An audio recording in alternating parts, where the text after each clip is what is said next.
بسم الله الرحمن الرحيم. السلام عليكم ورحمة الله وبركاته. معكم الأستاذ عبد العزيز الحامد، معلم الحاسب الآلي في المرحلة الثانوية.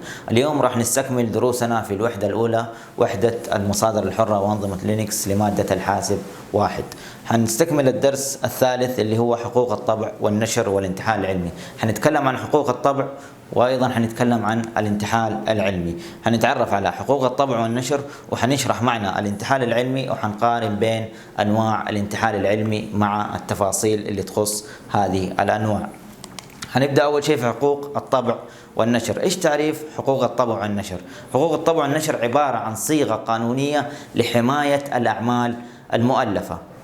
يعني هي صيغة قانونية تحمي أعمال المؤلف، سواء كانت من السرقة أو من النقل أو من الدعاية والإعلان. هذه تحمي حقوق المؤلف سواء كان له أو عليه، فهي صيغة قانونية لحماية الأعمال المؤلفة. طبعا في شركات كبيرة جدا هي اللي يعني تكون في المجال هذا اللي هو حقوق الطبع والنشر، بحيث أنها تطبع كتب المؤلفين وبعد كذا تبدأ في نشرها في جميع أنحاء العالم. طيب، غالبا تكون الحقوق لفترة زمنية محدودة. يعني لما يجي المؤلف يألف كتاب مثلا، يوقع مع دار نشر لنشر كتابه لفترة زمنية معينة. إذا انتهت هذه الفترة الزمنية خلاص دار النشر هذه ما عاد تنشر الكتاب هذا أو ما عاد تعرضه في مكاتبها وهكذا.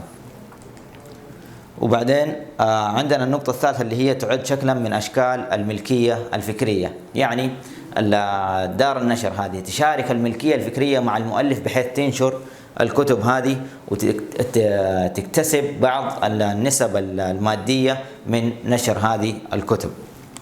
طيب، عندنا مثال اللي هي براءات الاختراع والعلامات التجارية والأسرار التجارية. هذه الشركات هي اللي تحافظ عليها في حقوق الطبع والنشر، فتحافظ على حقوقك القانونية في البراءات الاختراع بحيث انه ما حد يسرق هذه الاختراعات، وبعد كذا العلامات التجارية بحيث انه تحافظ على هذه العلامة التجارية، واخيرا اللي هي الاسرار التجارية بحيث يكون الاسرار التجارية هذه محافظ عليها من السرقة او من لما ينتقل مثلا موظف من شركة الى شركة يكون محكوم بقوانين للحفاظ على الاسرار التجارية اذا انتقل لشركة منافسة.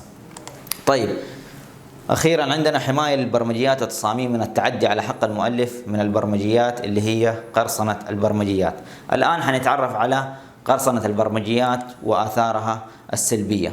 وعندنا القرصنة هي أحد أساليب السرقة. يعني الشخص لما يجي يقرصن سواء في حسابات أو أفلام أو أي شيء، هذه تعتبر أسلوب من أساليب السرقة. طيب، عندنا آثار لهذه القرصنة، وآثارها الاقتصادية كثيرة جدا، لكن أهمها أنها تتسبب في فقدان 500 ألف وظيفة حول العالم. كيف؟ لو مثلا جاء شخص قرصن شركة من الشركات وتسبب في آثار سلبية لها، فأكيد الجهاز الأمني لهذه الشركة حيكون السبب الرئيسي في هذه القرصنة بسبب ضعف الأمن والأمان لهذه الشركة، فحتتسبب في فقدان وظيفة الجهاز الأمني في هذه الشركة. وأيضا عندنا عزوف الشركات الصغيرة عن تطوير البرامج، لأن الشركات الصغيرة يكون أمانها ضعيف فتكون معرضة للقرصنة، فكل ما زادت نسبة القرصنة لهذه الشركات فهي تتوقف عن تطوير البرامج أو تطوير المشاريع الصغيرة. طيب، الآن نتجه للانتحال العلمي. تعريف الانتحال العلمي: الانتحال العلمي سرقة أفكار أو كتابات الآخرين ونسبها للذات. يعني في شيئين رئيسية، عندنا سرقة ومو بس سرقة، لازم مع السرقة يكون في نسب للذات. يعني أنت تسرق أفكار وكتابات الآخرين وتنسبها لذاتك، هذا يعتبر انتحال علمي ودون ذكر المصدر، ويعد من أعمال النصب والاحتيال. لما يجي شخص يسرق مقال أو مؤلفة أو كتاب وينسب لنفسه، هذا يعتبر من الانتحال العلمي، يعتبر انتحل علميا شغل إنسان ثاني. طيب، عندنا أنواع للانتحال العلمي. أول هذه الأنواع الاستنساخ. الاستنساخ لو نركز على التعاريف أفضل عشان نقدر نقارن بين هذه الأنواع لأنه الأسماء متشابهة. أول نوع اللي هو الاستنساخ. الاستنساخ يتم فيه تقديم عمل الآخرين بكامله على أنه عمل للفرد. يعني مثلا تيجي على مقالة في جريدة مثلا وتنسخها وتنسبها لذاتك بدون ما تذكر المصدر، هذا يعتبر استنساخ، لأنه أنت أخذت المقالة كاملة بجميع تفاصيلها ونسبتها لذاتك، هذا يعتبر استنساخ. عندنا حاجة ثانية اللي اسمها النسخ، وزي ما قلنا الأسماء قريبة من بعض. النسخ تعريفه يتم نسخ أجزاء كبيرة من مصدر محدد دون ذكر المصدر. مثلا تفتح كتاب تأخذ منه أجزاء معينة وتضيفها لشغلك بدون ما تذكر المصدر، هذا يعتبر نسخ. النسخ يعتبر أجزاء معينة من كتاب مثلا وتنسبها لذاتك بدون ما تذكر المصدر. النوع الثالث اللي هو الاستبدال. الاستبدال يتم فيه نسخ قطعة نصية بعد تغيير بعض الكلمات الرئيسية. طبعا هذا الاستبدال تقريبا نفس الاستنساخ، لكن انك تختار بعض الكلمات وتغيرها او تكتبها بصيغة ثانية، فهذا يعتبر استبدال. وكلها تجتمع في انه انت ما تذكر المصدر، مجرد ما انك اخذت حاجة من مكان ثاني وما ذكرت فيها المصدر، هذا يعتبر انتحال علمي او نوع من انواع الانتحال العلمي. النوع الرابع اللي هو المزج.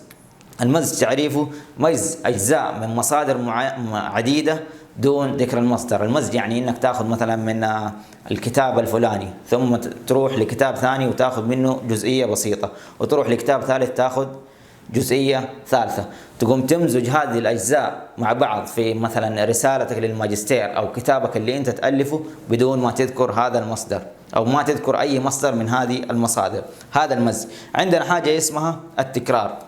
التكرار لها تفاصيل شوية، إنه هي نسخ من كتابات الفرد السابقة دون ذكر المصدر. مثلا أنت تكون مؤلف 4 أو 5 كتب، لما تجي في الكتاب السادس تيجي تنسخ أجزاء أو مقالات كتبتها في الكتب السابقة بس ما تذكر أنت نقلتها من كتاباتك السابقة، هذا يعتبر انتحال علمي واسمه التكرار، إنه أنت تكرر الشيء اللي أنت ألفته قبل كده بدون ما تذكر مصدره أو إنك ألفته قبل كده.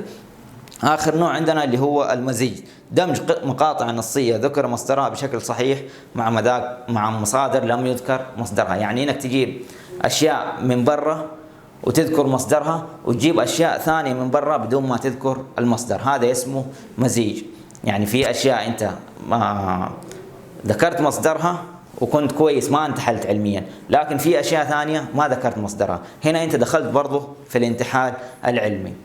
هذه هي الأنواع وأهمياتها في تعريفاتها، والمقارنة بينها حتكون في التعريفات. وبكذا نكون أنهينا الدرس الثالث من المصادر الحرة وأنظمة لينكس. شاكر لكم استماعكم، معكم الأستاذ عبد العزيز الحامد.